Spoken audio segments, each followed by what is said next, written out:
Hello दोस्तों, कैसे हैं आप सब। मेरा नाम काजल है। उम्र 20 साल। बीए फाइनल ईयर में हूँ, छोटे से गांव के पास वाले शहर के कॉलेज में। घर में सब मुझे काजू बुलाते हैं, लेकिन कॉलेज में लोग काजल बेबी भी बोल देते हैं। और मैं मुस्कुरा के रह जाती हूँ, क्योंकि मुझे पता है वो क्या सोच रहे होते हैं जब मेरी तरफ देखते हैं। बुढ़े या जवान, सब मुझे देखकर फिदा हो जाते हैं और लड्डू दहा मुझे ही देखते रह जाते हैं और बोलने की फिराक में रहते हैं। मेरी हाइट 5 फीट 4 इंच है, गोरा रंग, लंबे बालों वाली। और हाँ, जो चीज़ लोग सबसे पहले नोटिस करते हैं वो मेरी आकर्षक खूबसूरती है, जो छुपाए भी नहीं छुपती। लोग कहते हैं मेरी चाल में कुछ अजीब सी लचक है जो उनकी नज़रें सीधा मुझ पर ला देती है। मैं जानती हूँ, मैं सब जानती हूँ, और मुझे शर्म भी आती है, लेकिन थोड़ी सी खुशी भी होती है कि मैं इतनी सुंदर हूँ कि लोग मुझे देखते रह जाते हैं। क्योंकि मैं अभी तक बहुत अकेली थी। मेरे जीवन में कोई नहीं था, न माता पिता, न ही कोई जीवन साथी जो मुझे सहारा दे सके। मेरे अरमान अभी भी अधूरे थे, जो शायद आपको मेरे चेहरे पर दिखाई दे जाएं।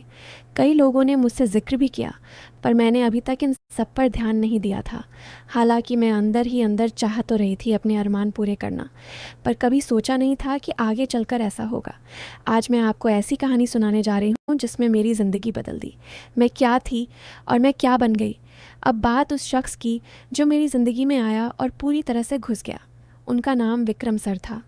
हिस्ट्री के लेक्चरर, उम्र लगभग 35, लंबी चौड़ी छाती, दाढ़ी जो हल्की सी उभरी हुई रहती थी, और आंखें, या अल्लाह, उनकी आंखों में ऐसा कुछ था कि जब वो मुझे देखते तो लगता मेरे गाल लाल हो जाते और मुझे बहुत शर्म आने लगती थी।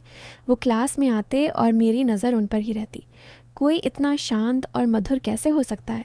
उनकी चौक चांदनी की पढ़ाई में सब समझ आ जाता था। मैं सोचती, यार अगर ये हाथ लगा दे तो क्या होगा। पहली बार हम दोनों अकेले हुए वो दिन था जब कॉलेज के एनुअल फंक्शन के लिए ड्रामा प्रैक्टिस चल रही थी। मैं राधा बनी थी और विक्रम सर ने कृष्ण का रोल लिया था, क्योंकि कोई और लड्डद का इतना कॉन्फिडेंट नहीं था।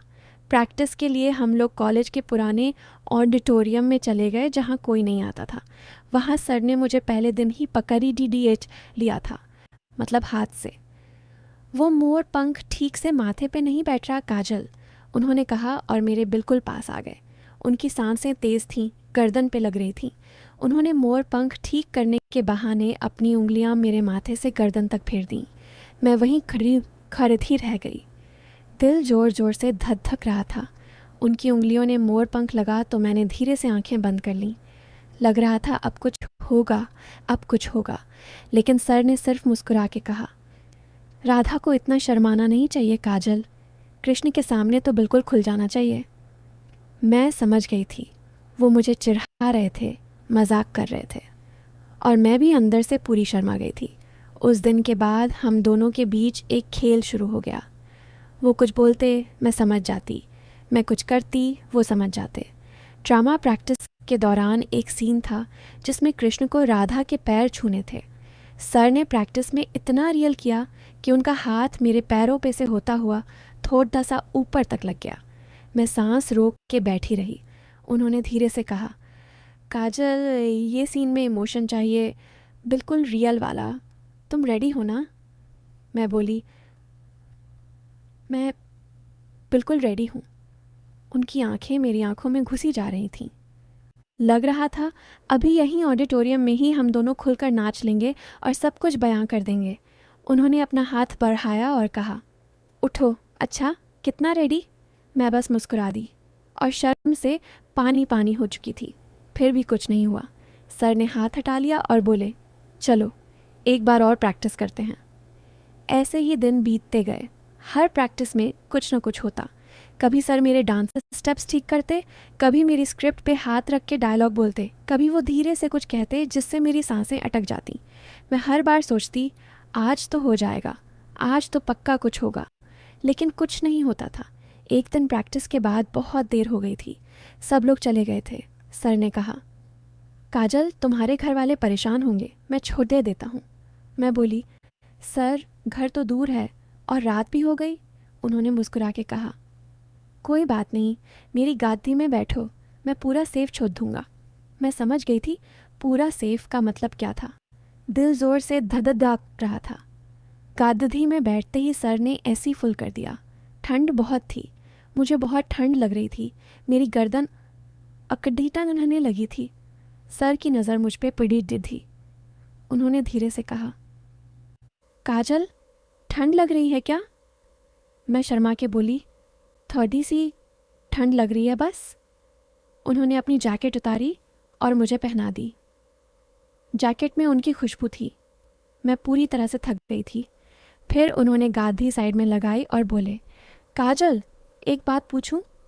मैं बोली, पूछिए ना सर।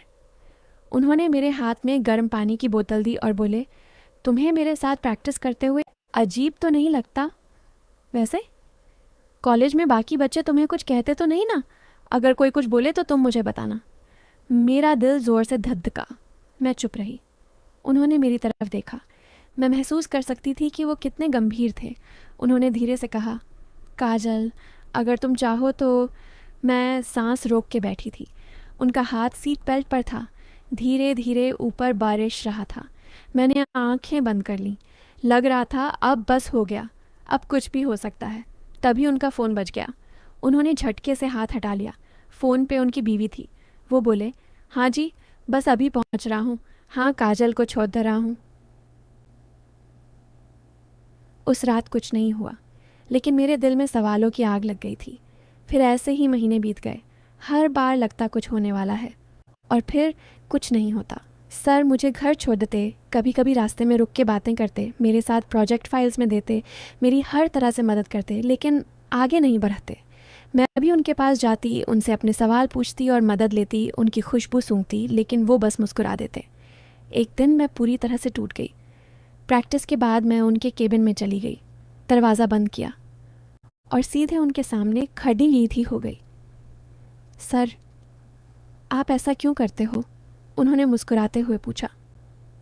क्या करते हैं काजल? हर बार इतनी करीब से मेरी पढ़ाई में मदद करते हो, एक एक चीज़ का ध्यान देते हो, फिर भी एहसान नहीं जताते। मैं सोच सोच के परेशान हो रही हूँ सर। सर मुस्कुरा दिए। फिर धीरे से उठ के मेरे पास आए। मुझे अपनी समझदारी से समझाने लगे। उनकी विचारधारा और मेरे विचार एक थे, दोनों की सोच टकरा रही थी।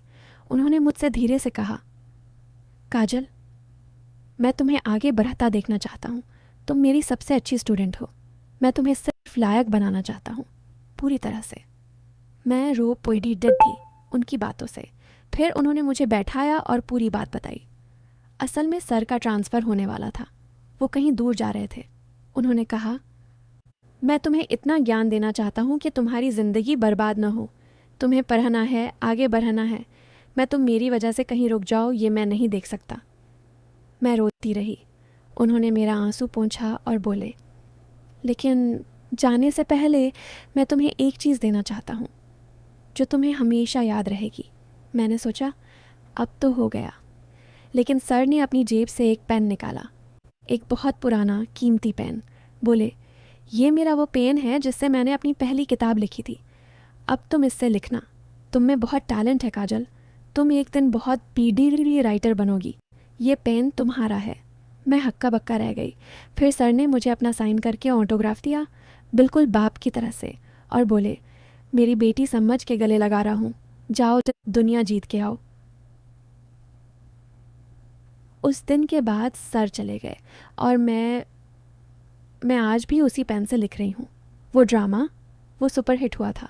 मैं राधा बनी थी, लेकिन असली ज़िंदगी में मैं सर की वजह से कुछ और ही बन गई। आज मैं एक पब्लिश्ड राइटर हूँ। मेरी पहली किताब सर को डेडिकेट की थी। उन्होंने मैसेज किया था, मेरी राधा अब पूरी दुनिया की हो गई। तो दोस्तों, पेन अभी भी मेरे पास है और हर बार जब मैं लिखती हूँ मुझे लगता है सर मेरे साथ ही बैठे हैं। बस इतना फ़र्क है, अब उनका हाथ मेरे सर पे नहीं, मेरे सपनों पे होता है।